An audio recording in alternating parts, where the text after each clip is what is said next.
Human rights protection in China, a sensitive topic. Start with the COVID pandemic. Why does it provide perspective to see how China's people-centered approach works? Next, compare the United Nations Universal Declaration of Human Rights and China's people-centered approach to human rights. We find similarities and differences in understanding human rights between China and the West. What about human rights protection education in China? And what contributions could China make to advance the cause of human rights globally? All this and more on Closer to China.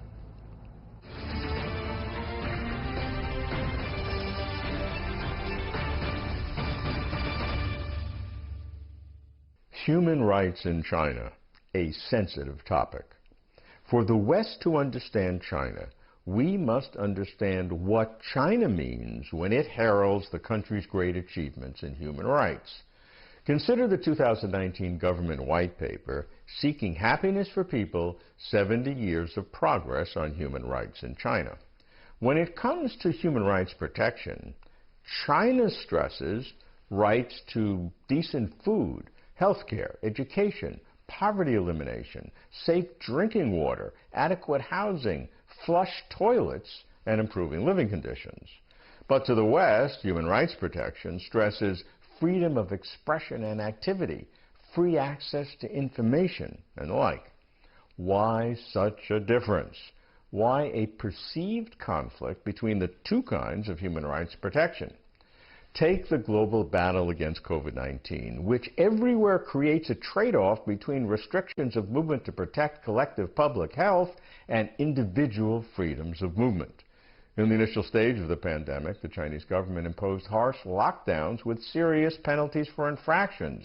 Rumors were also restricted. The result? China was successful in containing the novel coronavirus. And here is where we start to see what human rights means in China. But more is needed to be closer to China.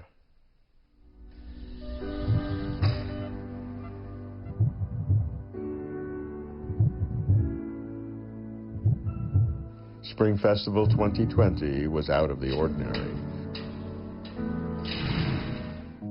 Across China, and especially in Wuhan, the COVID-19 pandemic left many with tragic losses and encouraged others to lead a better life. One of them is Wan Chunwei. For Wan and his family, the spring of 2020 was the worst of times, and it was the best of times. 胡萝卜，然后有羊肉，然后还有一个鸡蛋。我们家闺女在房间里已经待了好长时间了，是吧？这就是她自己的卧室。 他就天天就是待在床上就不下来。一切都好了以后，最想跟爸爸妈妈一起做的事儿是什么？一起吃个饭。自今天10时起，全市城市公交、地铁那天是大年30，我跟我妈那天下午打电话一起，我妈当时就提了一句说，她好像有点发烧，我就愣了，你知道吗？因为我们都知道发烧是后果是什么，因为已经传得很厉害了。家里每个人一量，我发烧了。 It's the first time their family had to eat separately while living in the same room. 我老婆一边吃就一边哭起来，然后我们家闺女呢，本来在吃的，然后也放下筷子，然后去抱着她妈，俩人一块哭。 After Wan tested positive for the disease, he had to wait at home due to the lack of beds in the hospital. His wife came down with mild symptoms, but still had to care for the family.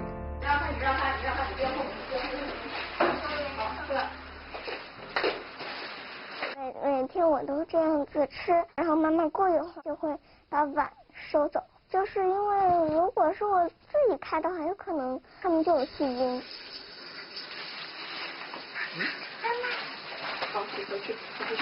人家跟我开水龙头之类的，就觉得很麻烦。我每天上厕所都要这样子搞那样子搞。我这边呢，我也很累，我要让我自己好起来，我不能倒下，要帮他做好消毒。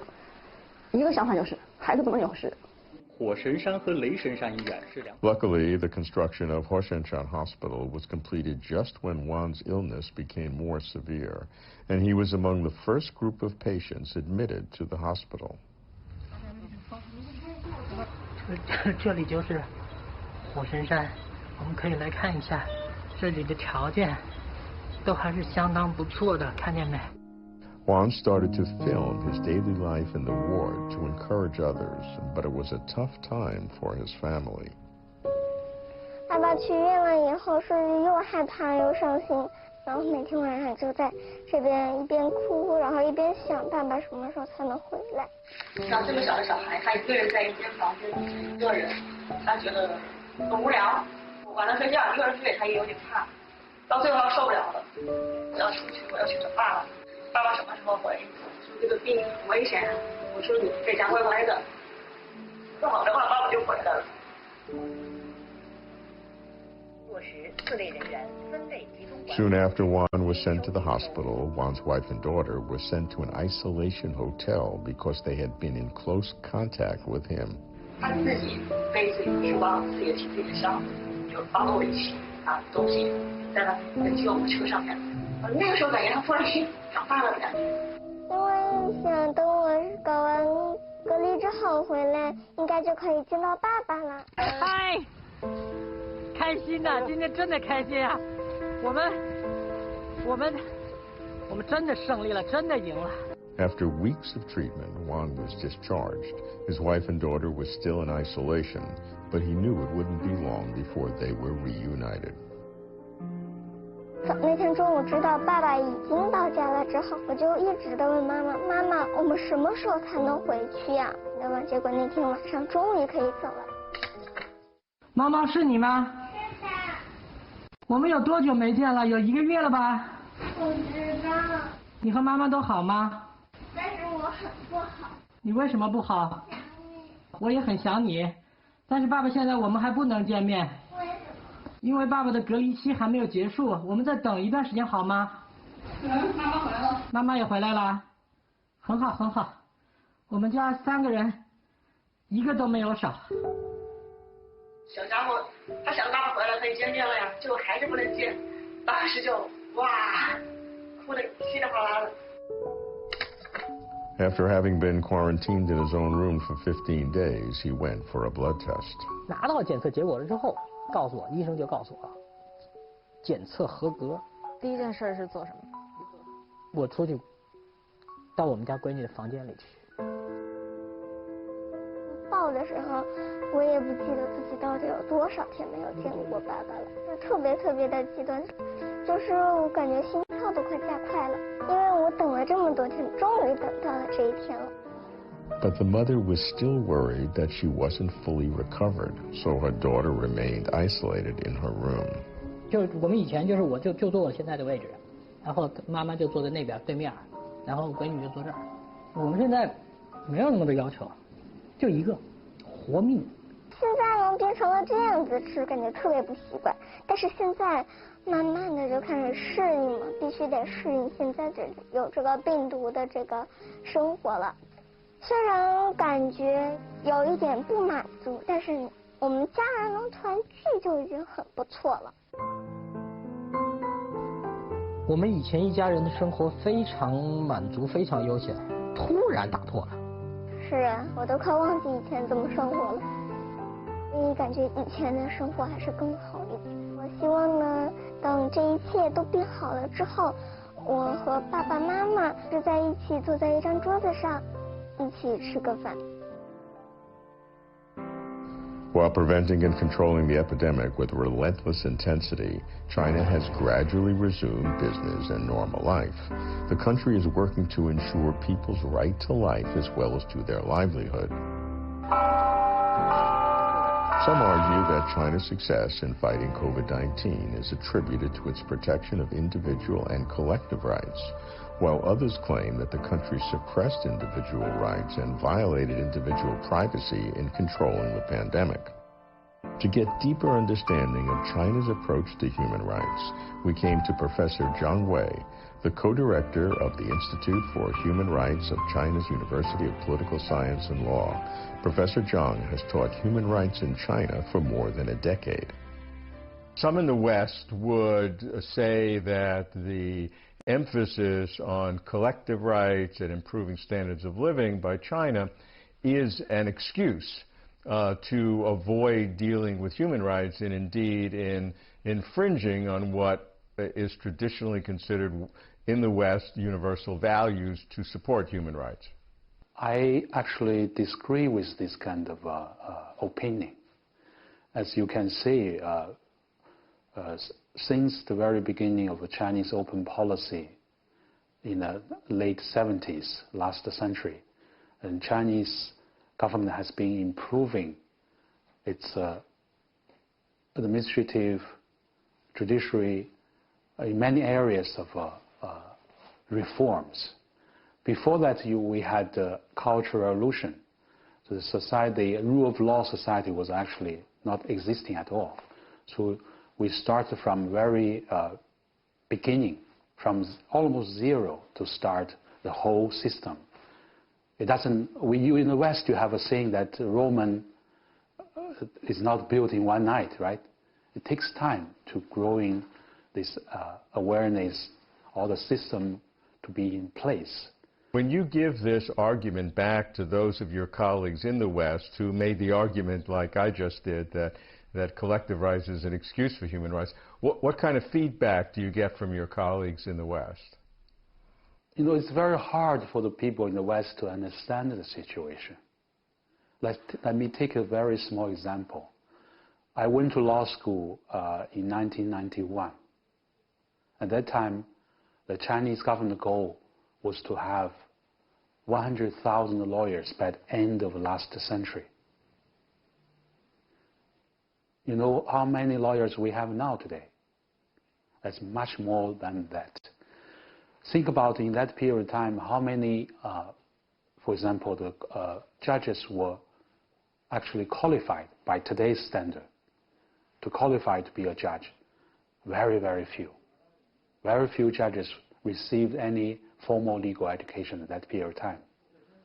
Can you put all the judges to be informed of formal legal education in one night? It's not possible. So it takes time to grow in this regard.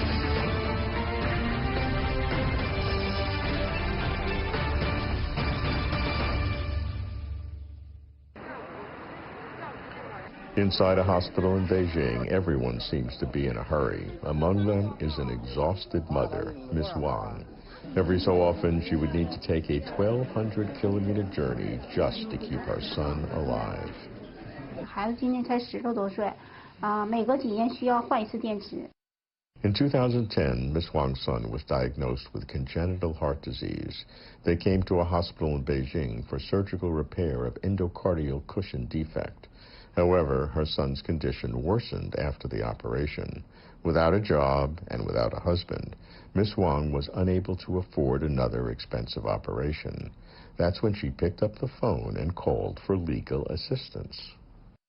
开庭啊，还有收集证据啊，需要我准备什么这些东西，都是由律师诊所的告诉我，完了那个帮我准备的。起诉完之后，完了这个还需要做一个司法鉴定，鉴定的结果就是说这家医院是有医疗过错，有责任的。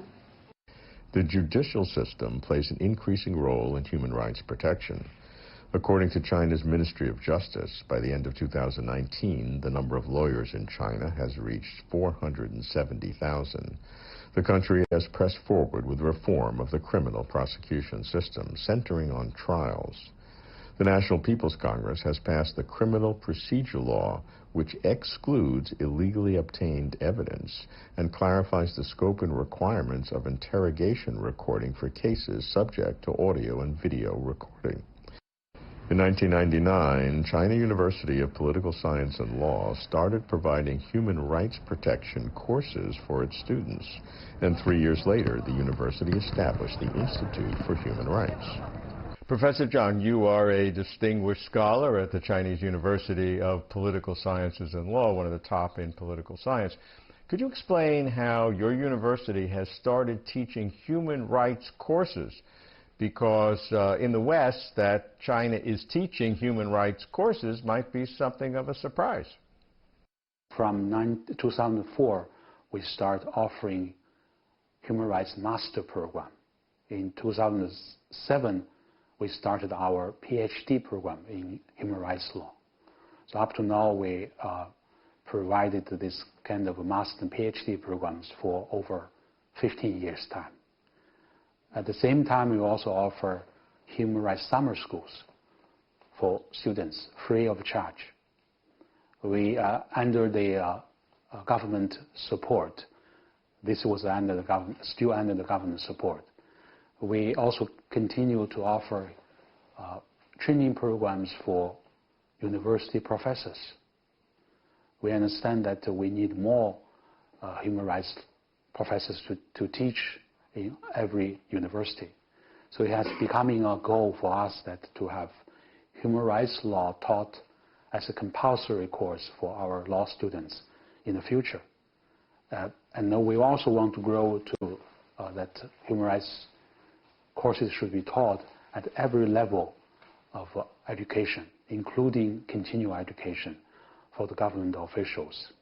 You've been coming to China and speaking about human rights protection with your Chinese counterparts and with students.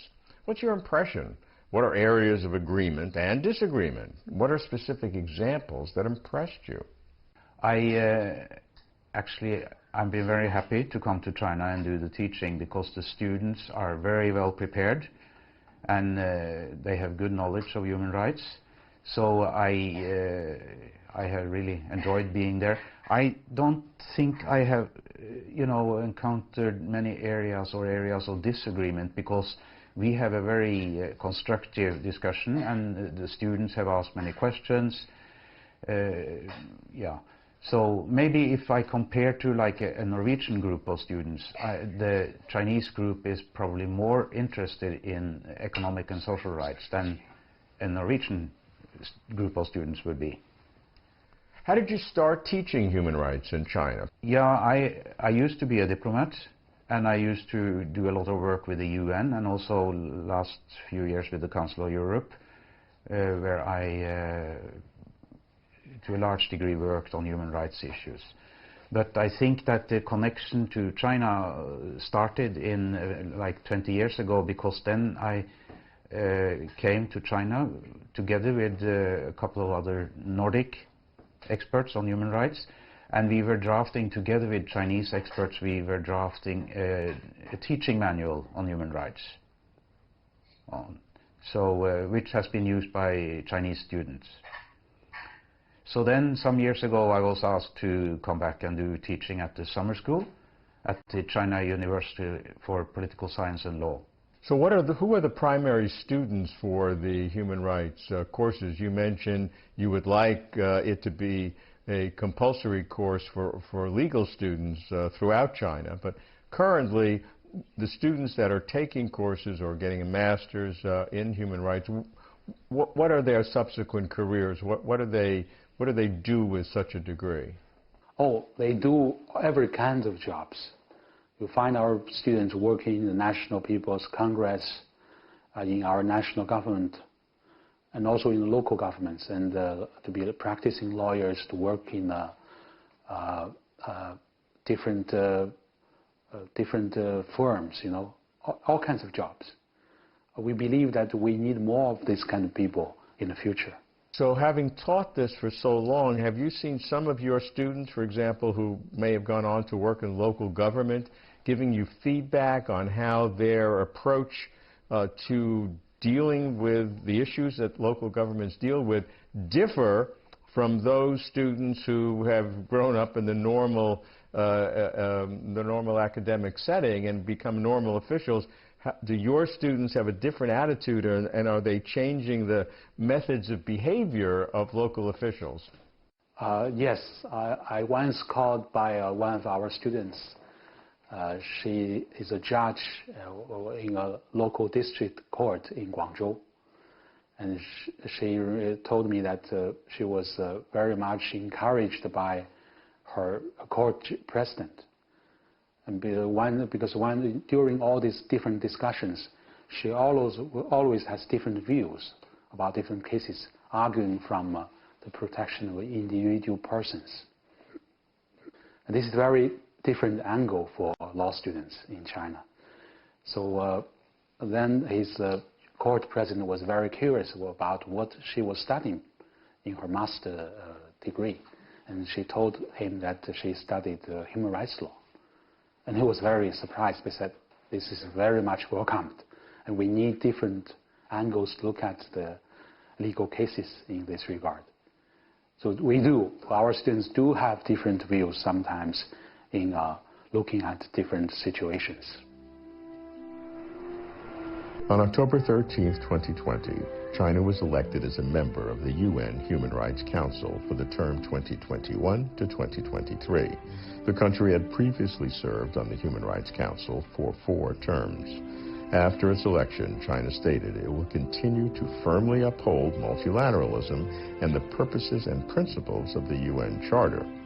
China said it will participate in depth in the work of the UN Human Rights Council, actively promote international exchange and cooperation on human rights, and oppose what it calls the politicization of human rights issues and wrong practices of double standards in order to make greater contributions to the healthy development of international human rights.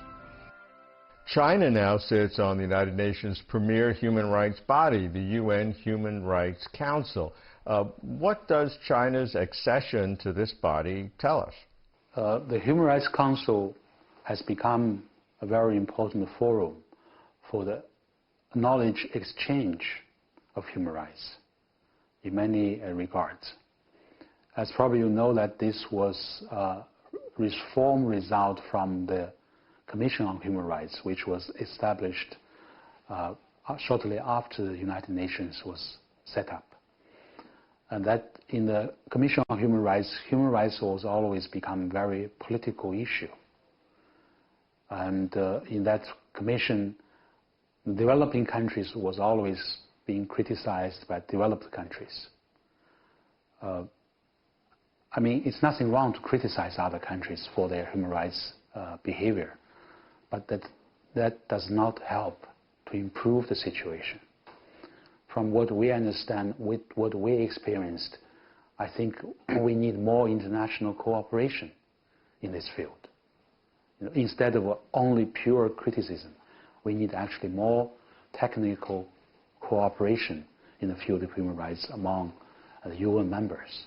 As far as I understand, the Chinese government has tried to do this through the Human Rights Council to emphasize very much on more international cooperation, more international technical cooperation. China has had a long history of non-interference in other countries. Economics can go on without any criticism or any care about what other countries do. But now that China is in the position it is, as the second largest economy, as a developing country that is a good deal developed, and now sitting on the Human Rights Council, do you see China taking a more proactive role than its historical approach has been in terms of human rights improvement, even in those developing countries that China in the past might not have intervened at all? I think in the modern world, very few states would violate human rights intentionally. I think it's probably becoming a common understanding. But as we mentioned before, human rights work needs specialists to deal with. But unfortunately, not every country have this manpower to do that. So in this regard, human rights problems may break out in different places of the world. But I think in this regard, we need to really help those countries to try to identify their own problems instead of purely criticizing. But criticizing does not move anybody. And especially on the international stage, I think the first reaction from other countries may be very angry, you know. That does not help, actually. I think we need to really go through by using the international cooperation to help other states to understand the problems they have, instead of purely criticizing. Because we had this similar experience with other countries. We had many human rights dialogues with different, like the US, UK, Nordic countries. The Nordic countries normally take a very different approach. They help us to set up many training programs to teach the basic human rights knowledge, to illustrate how they solve different human rights problems. So by this kind of a training, we learned how to deal with different human rights situations. If we go, say, 10 years into the future and then look back, what would you say would be where China would feel good that it has achieved some significant results, perhaps uniquely because of China's experience over that 10-year period? I can't speak on behalf of the government, but from my own experience working with the international society, I hope that the Chinese government would be able to contribute more to the technical cooperation in the field of human rights on the international level, in particular between the developed country and the developing country. So we hope we are able to work hands in hands together to improve the situation. In this regard, the most important thing would be provide human rights trainings for the people working in different areas, for the government, for the courts, for the prosecutors, and all different levels of people, to have enough human rights education. How can China's human rights continue to reform and improve over time? As China becomes more developed, social inequalities shrink and all enjoy increased prosperity. China's white paper states, human rights mean the integration of individual and collective rights. I like speaking with Chinese human rights experts. They do know and do appreciate human rights in the West, the universal values of the United Nations.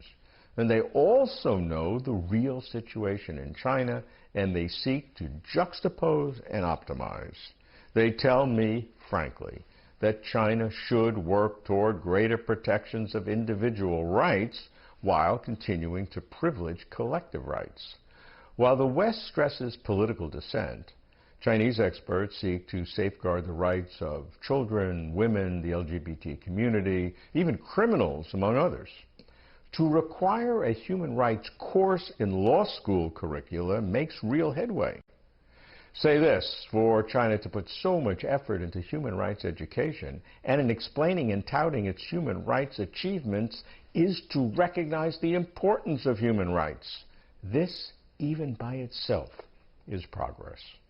We follow human rights protection in China as it develops, as it evolves, to be closer to China.